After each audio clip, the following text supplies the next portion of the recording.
Você pegar lá o original. Foi em que cidade lá que você viu isso aqui? No Sabino, né? No Sabino. Lá em Cidade de Leste, né? Silvino. Olha que coisa interessante, padre. Profecia de Nossa Senhora à vidente australiana Piedrecita, em 1984, ou seja, 40 anos atrás. Quando o Santo Papa morrer mártir, a verdadeira Igreja de Jesus deverá ocultar-se. Depois da morte do meu amado filho João Paulo II, que foi no dia 2 de abril de 2005, o trono de São Pedro ficará vazio durante um tempo e depois um falso Papa. E o senhor vê que nessa ocasião também, em fevereiro, a vidente de Fátima, a Lúcia, ela morre também com 100 anos em 2005, né? Então toda a profecia de Fátima se oculta ali e morre junto com a irmã, né? Um antipapa será eleito ao trono de São Pedro e não será outro mais que o profeta do anticristo. Esse que está fazendo toda essa mudança na igreja, casamento homossexual, né, descasamento, né, ordenação de mulheres sacerdotes e tudo mais, né? Essas dizendo que Deus é um fracasso na cruz, né?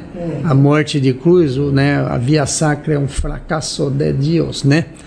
Como ele disse, trará um caos na Santa e Madre Igreja, porém seu tempo será curto e no final será vencido pelo grande guerreiro, o arcanjo São Miguel. Durante esse período, não faltará, pois, em lugar oculto, um santíssimo vigário que cuidará da Igreja do Oriente e da Igreja Sofredora. Em 1985, Nossa Senhora diz, olha que coisa interessante, e até o padre Tonon, né, o padre Geraldo, ele ficou assustado com o que esse livro escrito ainda em letras estranho, né? Aquele livro escrito parece que em latim, tinta, né? Não era assim. Tem uma espessura de antigo, né? Bem antigo, hein? Né? Sabeis que um vigário grande e santo estará escondido. Ele, Papa Pedro II. Enquanto isso, o antipapa reina no trono de Pedro. Este Papa Pedro II será o último Papa de toda a história, e ele guiará a Igreja em sua era escura e tempo de escuridão em seu momento final da história da humanidade. Rezai também por este futuro Papa, pois ele precisa muito de vossas orações. Ele não é um sacerdote e neste momento é um pai de família comum e corrente, mas mesmo assim acontece a missão que lhe há sido confiada, e também nosso santo vigário, o Papa João Paulo II. Então, olha aqui, né, essa vidente da Austrália, ela descreve bem que não era um sacerdote em 85, né? Então, muito estranho, né? Lá na Austrália ser revelado isso aqui, e esse escrito aqui está lá no Paraguai, né? Esse livro lá, muito estranho, que depois o Donizete pode... Nas letras originais, muito assim, eu fiquei impressionado e até ficou muito surpreso. Tem até uma coisa gravada que depois você pode mostrar, o próprio padre Tonon, né, falando, né, o padre Geraldo falando a respeito desse fato, né, que o senhor está contando aí também, né. Isso aconteceu em 1984, né? Também nas profecias de São Malaquias fala, né? As profecias de São Malaquias mencionam também Petro II, né? Como o último Papa da Igreja Católica. E olha a coincidência, Malaquias 3, que fala do Petro II, padre, é o último capítulo do Velho Testamento, Então, quando termina o Velho Testamento e começa o Novo Testamento em Mateus, né, ali nós estamos na última profecia, ele fala muito bem, né? Depois você verifica aqui, né? Malaquias capítulo 3:16. Ali o Eugênio vai pegar ali, casa perfeitamente, né? Casa perfeitamente, né, com a palavra de Deus. Assim falavam os que temem ao Senhor. Quem que são aqueles que temem ao Senhor? São justamente os santos. E quem foi lá, tá naquele totem feito lá, quantos santos que tem lá, Eugênio? Você que às vezes tem de cabeça aí. O céu inteiro, né? Falam aqueles que temem o Senhor. Mas o Senhor ouviu atento, diante dele foi escrito o livro que conserva a memória daqueles que temem ao Senhor e respeitam o seu nome. Então, quem são? Os santos. Então, ali, o senhor vê que as mensagens são todas elas o nome de Deus no meio, e todos os santos, amando de Deus, vêm falar naquele livro, né? E respeita o seu nome, que o nome Deus, né? Eles serão para mim um bem particular, diz o Senhor dos Exércitos. No dia em que eu agir, tratá-los-ei benignamente, como um pai trata com indulgência o filho que o serve. E vereis de novo que há uma diferença entre o justo e o ímpio, entre o que serve a Deus e quem não o serve. Porque eis que vem o dia, ardente como uma fornalha.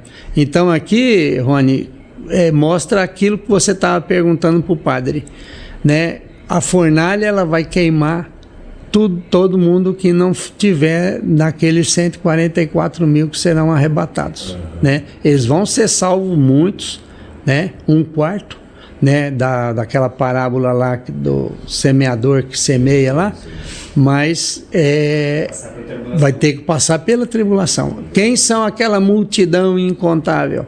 Aqueles que passaram pela grande tribulação. Está lá, escrito lá no Apocalipse, né? E todos os soberbos, todos os que cometem o mal, serão como palha, como a palha.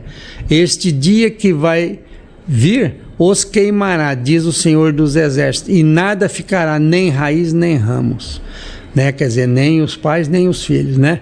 Mas sobre vós que temeis o nome do Senhor, levantar-se-á o sol da justiça que traz a salvação em seus raios. Saireis e saltareis livre como os bezerros ao saírem do estábulo. Você já viu como é que saem os bezerrinhos lá em Minas Gerais?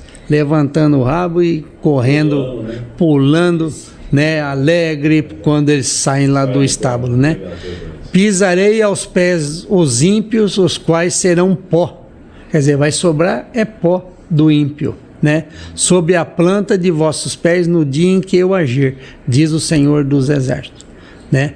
Lembrai-vos da lei de Moisés. Você lembra que tem várias mensagens que diz, e ele mesmo diz lá na Bíblia, não vim para abolir a lei. Os 10 mandamentos, padre, não vai ser 9 nem 11, é 10, né? E ele, a lei de Moisés, meu servo, a quem prescrevi ordenações e mandamentos para o todo Israel no monte Horebe, né? Vou mandar-vos o profeta Elias, antes que venha a grande e temível dia do Senhor, e ele converterá o coração dos pais para os filhos e o coração dos filhos para os pais, de sorte que não ferirei mais de interdito a terra, né? Então esse Elias, como também está escrito nas mensagens, que o espírito de Elias veio, né? E tem uma outra mensagem que diz que quem hoje possui o espírito do Judas Iscariote é esse Bergoglio, o argentino, né? O antipapa. Na mensagem fala o espírito. Traidor. Na mensagem fala o espírito de Elias veio, né? Você é Feira João Batista? É o Pedro II que... Né, o João Batista foi o espírito de Elias para a anunciação.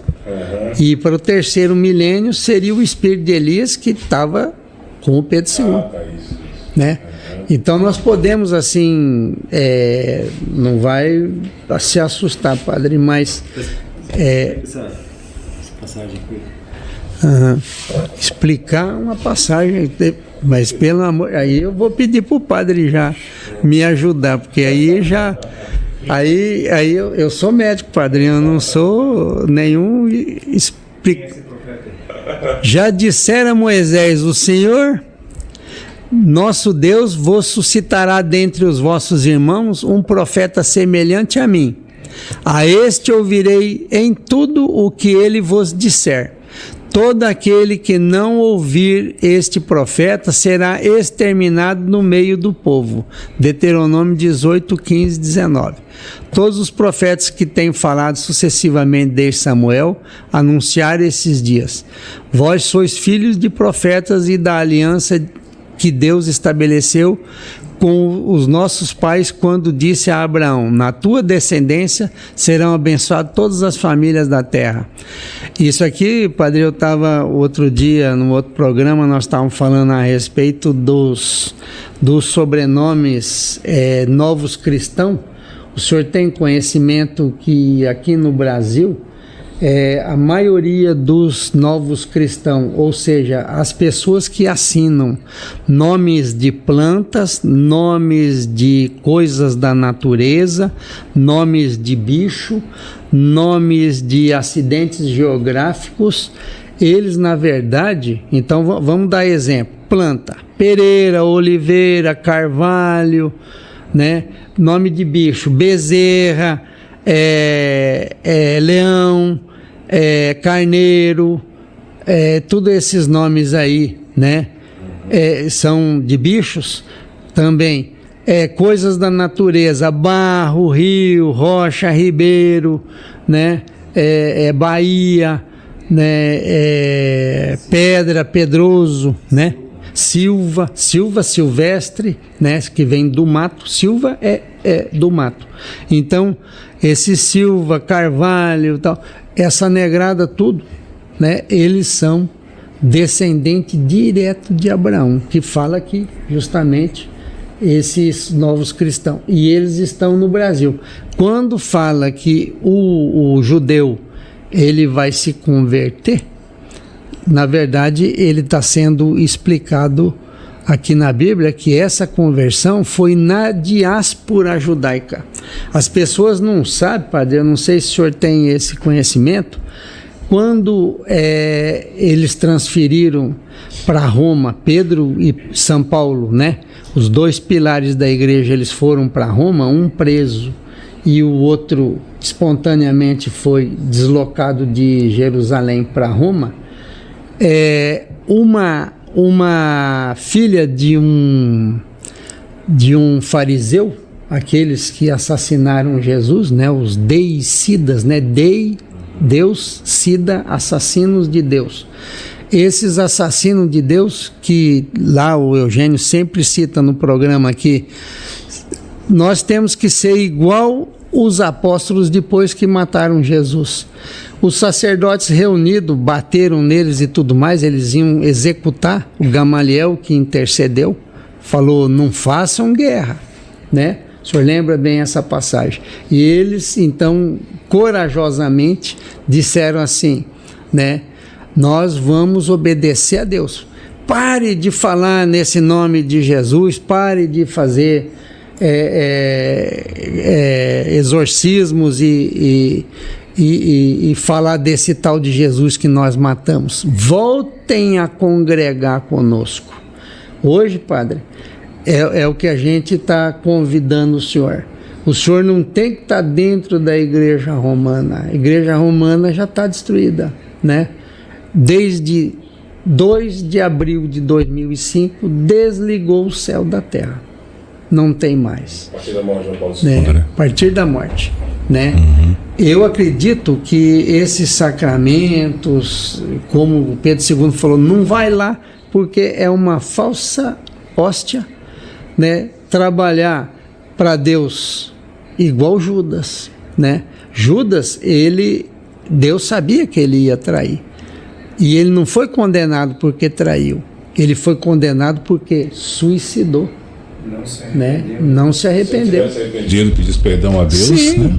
Ele poderia ter salvado. Padre, o senhor que é um sacerdote, persona Christi, onde me mostra um local aqui que Deus condenou alguém, até aquela prostituta, né?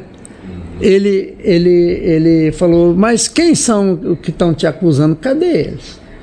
Né? Aí ele falou, vá e não peque mais. Ou seja, Deus ama o pecador, ele detesta o pecado, né? Então, é o que o padre falou para nós, né? Vamos, aproveite e vamos confessar. Eu quero sair daqui de Taquaras com todo mundo limpo, né? E lá em Minas Gerais, padre, o senhor tem que ir para lá, porque os mineiros é os que mais